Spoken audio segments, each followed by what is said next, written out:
Recorded live.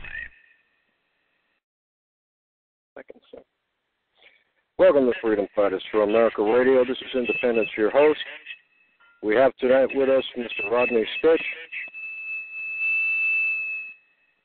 former FAA flight investigator, now the national anthem.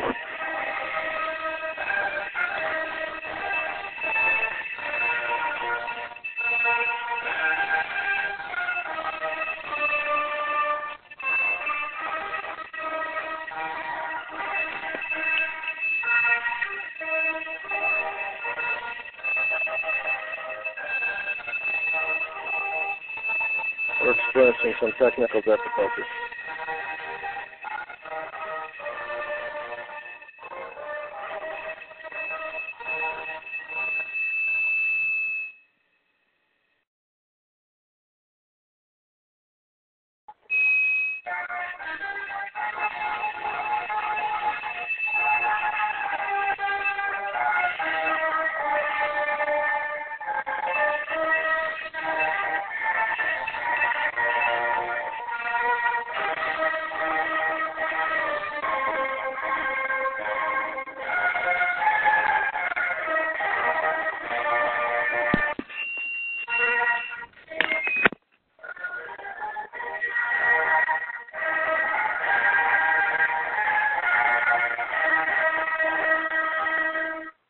Okay, thank you, ladies and gentlemen, for tuning in tonight to Freedom Fighters for America Radio. We have with us Mr. Rodney Stich, former FAA flight investigator. Welcome to the show, Mr. Stich. Yes, good evening. Good evening. Can you please give me a little bit more of your background? I know there's a heck of a lot more there than I just announced. Well, okay, I started out as a Navy patrol plane commander in World War II. Then I was an international airline pilot for many years, and part of that time was flying in the Middle East. Matter of fact, I was in Iran the morning of the revolution in 1953 when the CIA subverted the government. And then after I left airline flying eventually, and I became a FAA airline safety inspector, investigator. And in that position, in those days, we were having a major airline disaster about every few months. And that went on for about 15 years. But we had so many of them. About a year after I went with the FAA, they came to me and asked me to take on an assignment to correct the conditions that at that time were responsible for the worst series of airline disasters in the nation's history. Well, that started me off in learning about what went on in government. And from that point on, I found a lot of corruption.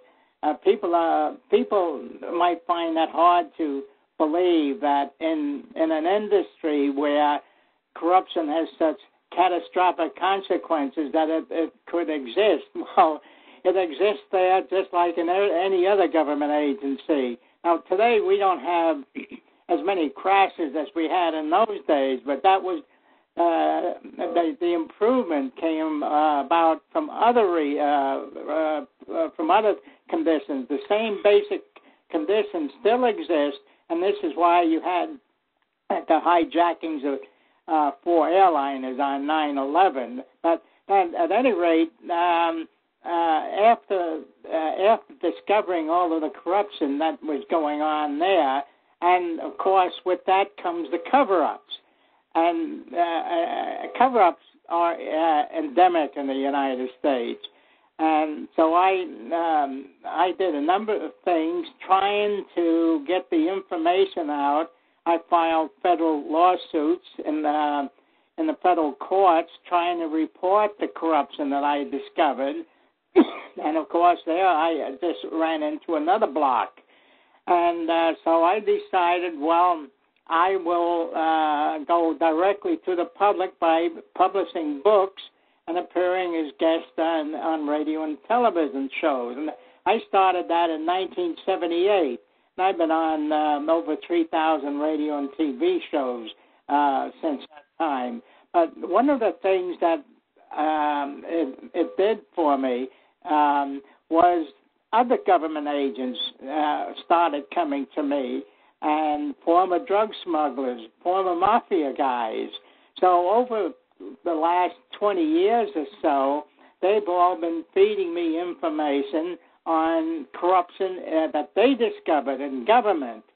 So with this information, then I started writing other books. But one of my latest books has to do with probably what is probably the greatest scandal of modern times that has caused the granddaddy of catastrophic consequences. Now my information is all it's factual and documented. I don't go into any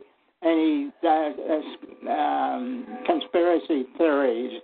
And I have a lot of credibility.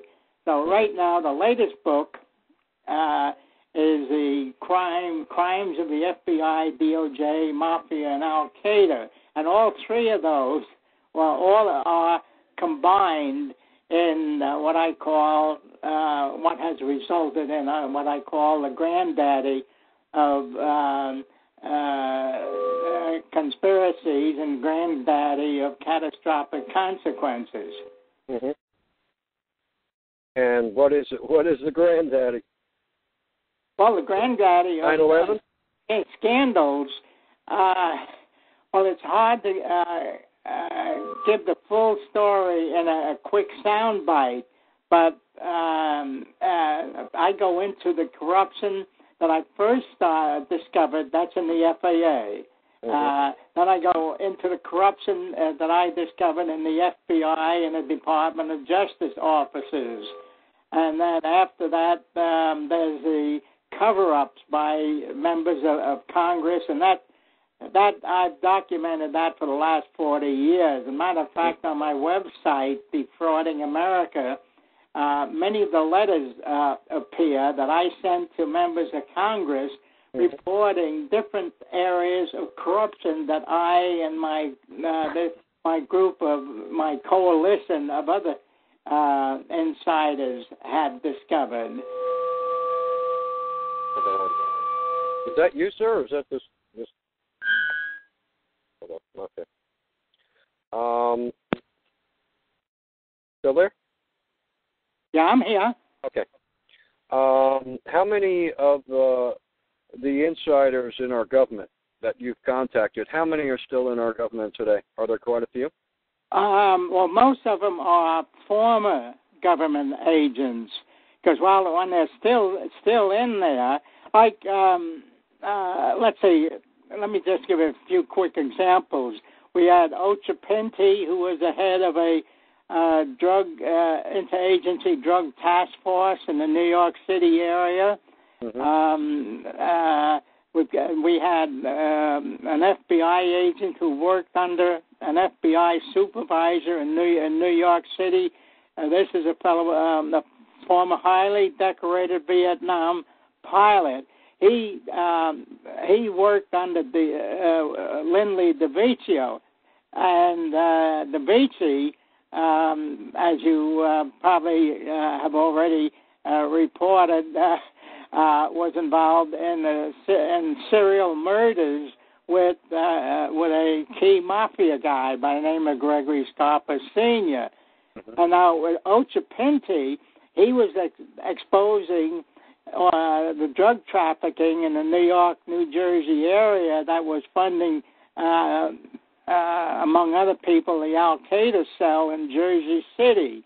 So anyhow, the Justice Department charged him with criminal violations of civil rights of some of the drug smugglers. And what he allegedly did, he did not obtain verbal authority to investigate the bodegas where a lot of the drug trafficking was going on. One of my sources was a fellow with U.S. Customs along the California-Mexican border who was complaining about